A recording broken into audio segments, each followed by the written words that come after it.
जब भी आपको जॉब इंटरव्यू की कॉल आती है तो मोस्टली कैंडिडेट्स बहुत ज़्यादा स्ट्रेस लेते हैं और उनको परेशानी ये होती है कि पता नहीं इंटरव्यू में हमसे किस किस्म के और क्या क्या सवालात पूछे जाएंगे। इस वीडियो में मैं आपके साथ 10 ऐसे कॉमन और इम्पॉर्टेंट सवालात शेयर करूंगा जिनकी तैयारी से आप किसी भी इंटरव्यू में यकीनी कामयाबी हासिल कर सकते हैं। अच्छा, आपने एक बात मद्देनज़र रखनी है कि मैं आपको सवालात भी बताऊंगा और उनके मौजू जवाबात भी बताऊंगा, लेकिन आपने ऐसा नहीं करना कि जो जवाबात मैं आपको बताऊंगा आपने वही जवाबात इंटरव्यूअर को देने हैं। मैं आपको जस्ट एक आइडिया दूंगा।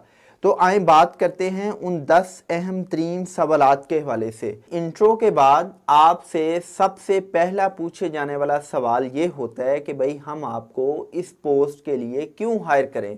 आपसे ये सवाल इसलिए पूछा जाता है कि इंटरव्यू लेने वाला आपकी स्ट्रेंथ और आपकी स्किल्स के बारे में जानना चाहता है, वो आपकी यूएसपी के बारे में जानना चाहता है। आपने इस सवाल का जवाब देते वक्त अपनी स्ट्रेंथ और अपनी स्किल्स को इस अंदाज से बताना है कि इंटरव्यू लेने वाले को ये तासुर जाए कि आपकी स्ट्रेंथ और आपकी स्किल्स इस इदारे की रिक्वायरमेंट्स के साथ मैच करती हैं। इसके साथ साथ आप अपनी लाइफ की अचीवमेंट्स के बारे में बता सकते हैं। अगर आप पहले कहीं जॉब कर रहे थे तो आप अपनी जॉब के एक्सपीरियंस को भी शेयर कर सकते हैं। अच्छा भी, अगला सवाल आपसे ये पूछा जाता है कि आप इस इदारे को क्यों ज्वाइन करना चाहते हैं। इस सवाल का मकसद ये होता है कि इंटरव्यू लेने वाला शख्स आपके बारे में जानना चाह रहा होता है कि क्या वाकई ही ये शख्स हमारे इदारे को ज्वाइन करने के हवाले से संजीदा है, इंटरेस्टेड है। आपने अगर इस सवाल का संजीदगी के साथ और बेहतरीन जवाब देना है तो उसका बेहतरीन हल ये है कि आप इंटरव्यू देने से पहले आप उस इदारे की वेबसाइट खोलें। आपको वेबसाइट से उस इदारे की प्रोडक्ट और सर्विसेज के बारे में पता चलेगा, उसके कस्टमर्स, उसके कंपेटिटर्स के बारे में पता चलेगा, मार्केट शेयर के बारे में पता चलेगा। आपको उस इदारे के सीईओ और बोर्ड ऑफ डायरेक्टर्स के बारे में पता चलेगा। जब आप इन इंफॉर्मेशन की बुनियाद पे इस सवाल का जवाब देंगे तो इंटरव्यू लेने वाले को ये तासुर जाएगा कि हाँ भाई, ये शख्स वाकई ही तैयारी के साथ आया है और ये इस जॉब में संजीदा है।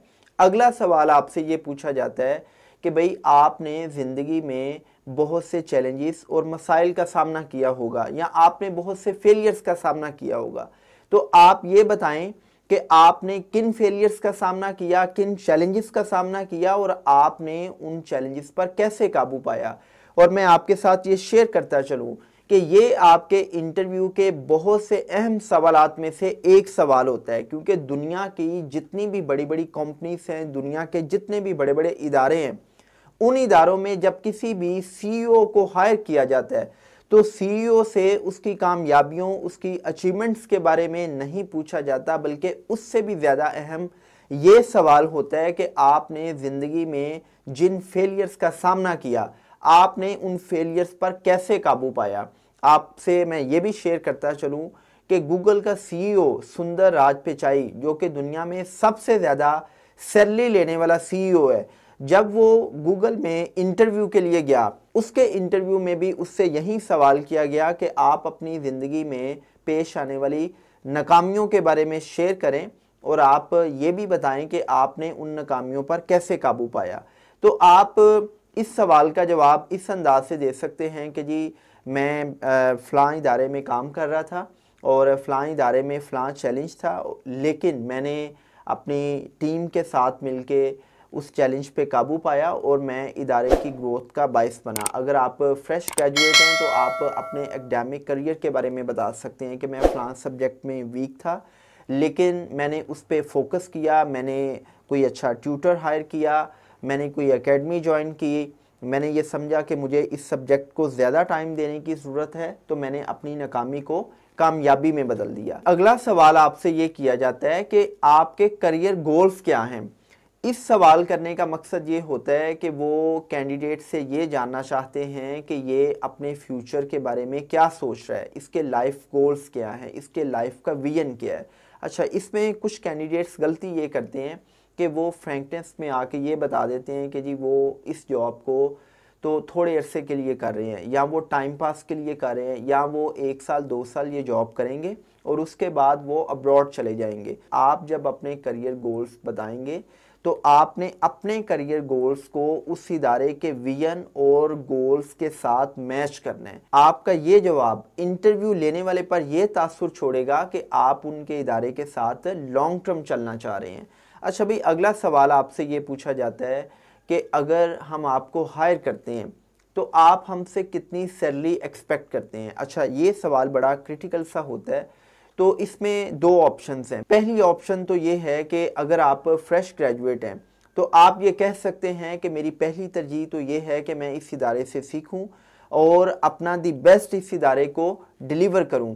और जहां तक सैलरी की बात है, तो जो भी मार्केट में सैलरी स्ट्रक्चर चल रहा है तो मैं उम्मीद करता हूं कि इदारा उस सैलरी स्ट्रक्चर के मुताबिक ही मुझे सैलरी देगा। और अगर आप एक्सपीरियंस्ड हैं, आप ऑलरेडी कई इदारों में जॉब कर चुके हैं, तो कोशिश ये करें कि आप उस इदारे के बारे में मार्केट में थोड़ी सी जानकारी करें कि वो अपने एम्प्लॉयज़ को इस पोस्ट के लिए ऑलरेडी क्या सैलरी दे रहे हैं। जब आपको सैलरी का आइडिया होगा, आप बजाय इसके कि एग्जैक्ट सैलरी की डिमांड करें, आप रेंज बता दें। मिसाल के तौर पे आप ये कह सकते हैं कि मार्केट में इस पोस्ट के लिए 2 से 3 लाख सैलरी दी जा रही है, तो मैं भी इस इदारे से यही एक्सपेक्ट करता हूँ। अगला सवाल आपसे ये पूछा जाता है कि अगर हम आपको रिजेक्ट कर दें तो आप क्या करेंगे।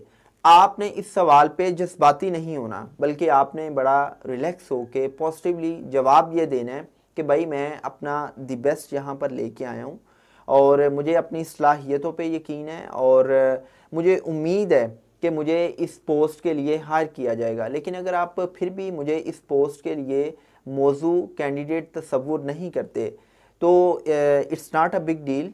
और आप ये कह सकते हैं कि मैं पूरी उम्मीद हूँ कि इंशाल्लाह फ्यूचर में इस लेवल की, इस पोजीशन की कोई भी जॉब आएगी तो मैं उसको ज़रूर अवेल करूँगा। अगर आप पहले किसी इदारे में जॉब कर रहे थे तो आपका अगला सवाल ये हो सकता है कि आपने उस इदारे को क्यों छोड़ा। आपने इस सवाल का जवाब देते वक्त इस बात को ज़रूर मद्देनज़र रखना है कि आपने उस इदारे की बुराइयां नहीं करनी।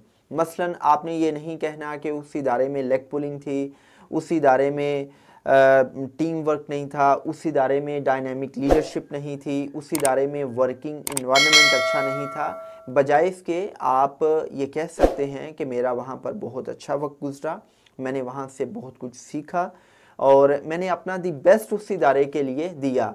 और आप कोई भी लॉजिकल बात करके इस सवाल का जवाब दे सकती हैं कि आपने उस इदारे को क्यों छोड़ा। अगर आप फ्रेश ग्रेजुएट हैं तो आपसे अगला सवाल ये हो सकता है कि आपने इंटर्नशिप कहाँ पे की और आपने उस इंटर्नशिप से क्या सीखा। आप उस इदारे का नाम बताएं और आप बताएं कि आपने वहाँ से टीम वर्क सीखा, आपने अपनी सॉफ्ट स्किल्स को पॉलिश किया, आपने वहाँ से लीडरशिप सीखी, आपने वहाँ पर मैनेजमेंट को सीखा।